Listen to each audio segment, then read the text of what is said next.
best way to get to know a country is by smelling it. Rudyard Kipling.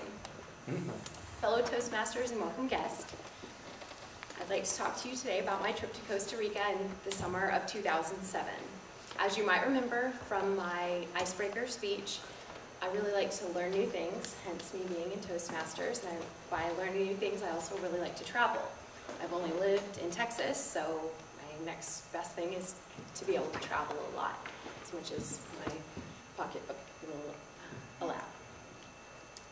I went to Costa Rica in 2007 to meet new people, to get new experiences, and also to travel with two of my best friends who were going to medical school and law school, which means they were about to be stuck in the library for multiple years, and so we decided to go crazy and have a really fun trip.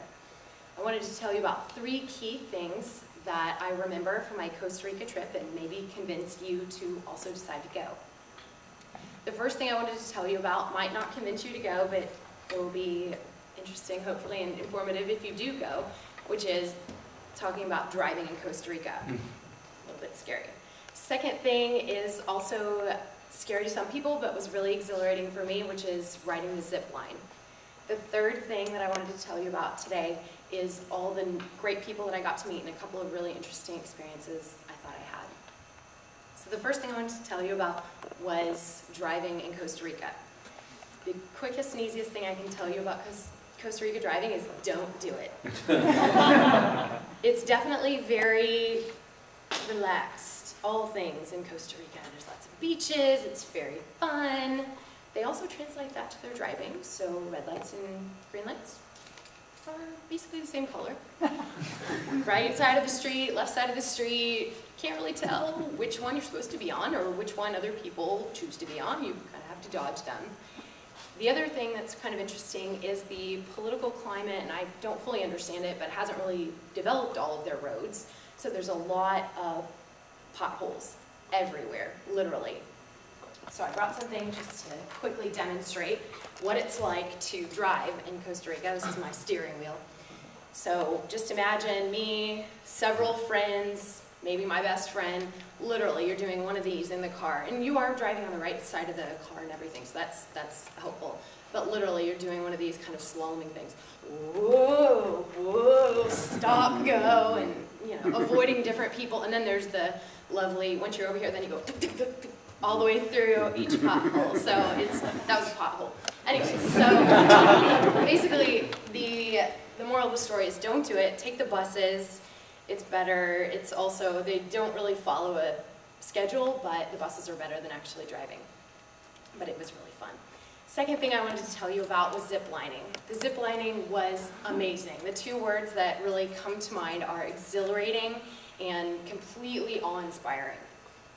The exhilarating aspect is pretty obvious. If you don't know what zip lining is, though, the basic idea is that there's lots of rainforests in Costa Rica. So there's lots of trees that are, 40 feet apart, something like that, hundreds of feet apart. They string cable wires between each one, strap you into your suit with your helmet, super cute, and you zip through the trees as you're hooked onto a cable.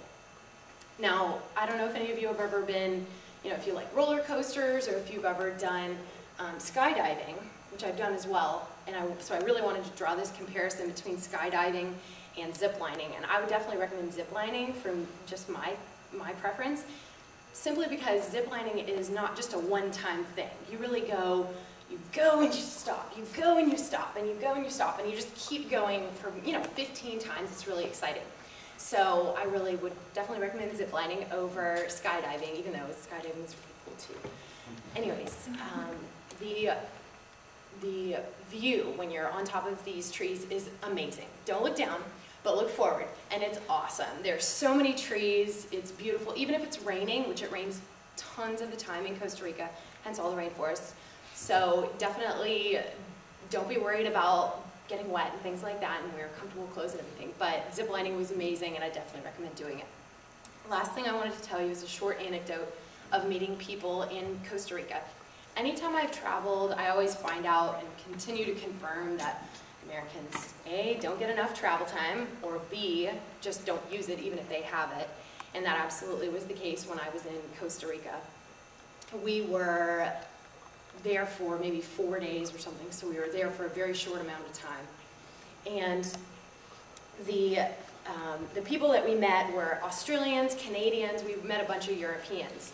So I was there and I was talking to this one guy from Sweden, and I was like, trying to figure out how to ask him a question without sounding totally stupid, because I don't know about living in Europe, and I don't know anybody from Sweden ever. I've never met anyone. So I wanted to know though, and I said, what is it like being from a country like Sweden that's attached to another country, Norway, and to not really have your own identity? And I was like, it's totally stupid. And his thing, and I said it, I tried to say it to where he wouldn't be totally like offended. I don't know how I did it. He wasn't, I don't know, maybe it was just because I was a girl or something. I was like, yeah, you're dumb. But he said, oh, you mean like the United States and Canada? Yeah.